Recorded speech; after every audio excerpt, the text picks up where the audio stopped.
صرف جمعے کے چند قدم اور بدلے میں 1 سال کی عبادت، کیا آپ یہ راز جانتے ہیں؟ السلام علیکم ورحمۃ اللہ وبرکاتہ۔ بسم اللہ الرحمن الرحیم۔ نبی کریم صلی اللہ علیہ وسلم نے فرمایا، جس نے اپنے سر یا کپڑوں کو اچھی طرح دھویا، غسل کیا، اول وقت مسجد میں گیا، خطبہ شروع سے سنا، امام کے قریب بیٹھا اور کوئی فضول کام نہ کیا، تو اسے ہر قدم کے بدلے 1 سال کے صیام و قیام کا ثواب ملے گا۔ حوالہ سنن نسائی، حدیث نمبر 1382۔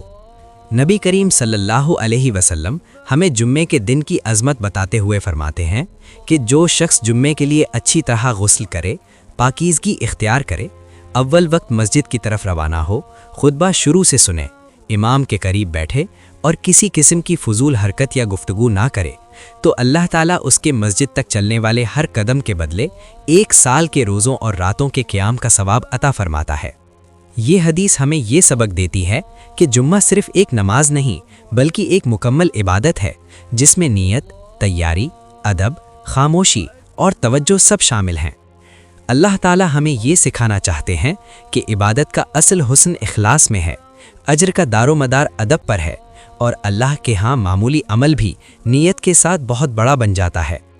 جمعے کا دن ہمیں یہ پیغام دیتا ہے کہ اگر ہم اللہ کے دربار کی طرف سنجیدگی اور محبت سے چلیں تو اللہ ہمیں اندازوں سے بڑھ کر عطا فرماتا ہے۔